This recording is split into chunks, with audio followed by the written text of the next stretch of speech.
Hi, my name is Gerhard Schwantner and welcome to Selling Power's Daily Report. Today we continue our conversation with Dr. Chris Kroner. He's the author of a wonderful book called Never Hire a Bad Salesperson Again. Welcome, Chris. Thanks, Gerhard. What strikes me as very, very interesting in your book is that you focus on optimism as a key component for success. Mm-hmm. Can you explain that? Optimism is absolutely essential. It's an interesting lesson that we learned early on. You know, initially when I was looking at Drive, I was looking at need for achievement and competitiveness. And there was an individual that we had hired for one of the companies that we had worked with about 6-7 years ago. This person was full of need for achievement, full of competitiveness, but they just weren't succeeding. We were trying to understand why, what was going on. And the person had left the company, and sort of in the conversation I had with the sales VP, he's scratching his head, couldn't understand it.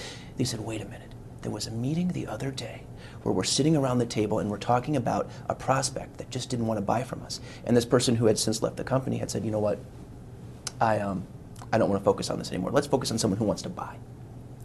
Someone else at the table then stood up and said, no, wait a minute. This is a chance to educate this person. That's when the light began to dawn for me. There's something else going on here. There's this sense of certainty that the best salespeople have.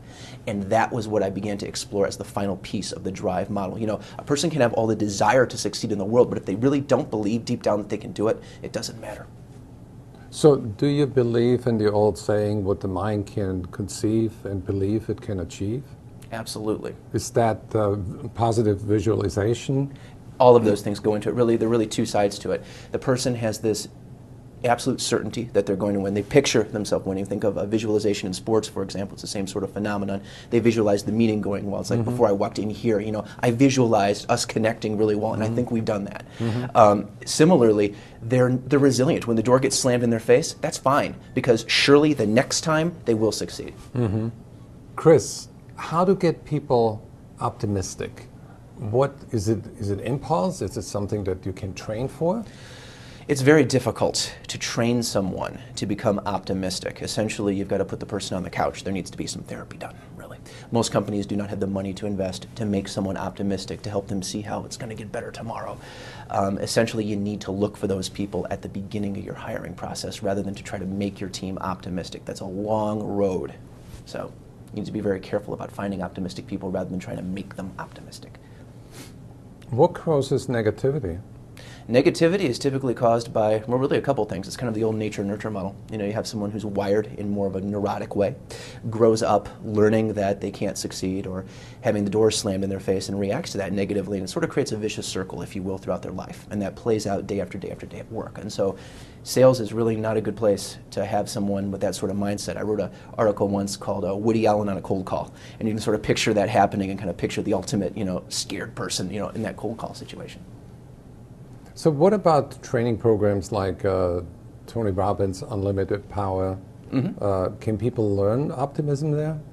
Again, you can learn a bit of it if you're willing to do the work, and there needs to be a substantial amount of personal work done to increase that. Again, most companies don't have the money to send other people to Tony Robbins, but a program like his is excellent. There are many others out there that are absolutely great at kind of helping a person to reframe the way they look at the world. It just takes time and a willingness to invest that personal time.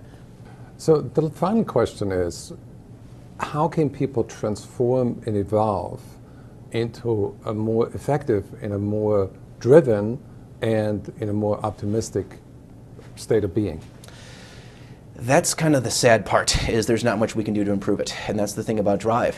By the time you're in your early 20s, either you have it or you don't. And that's why it's so important at the beginning of the process to find someone that has that trait. Research shows that it's the most difficult thing to measure in an interview, and it's the easiest thing to fake. And now we're dealing with sales candidates. They know how to figure out what you want to hear, and they're going to give you that.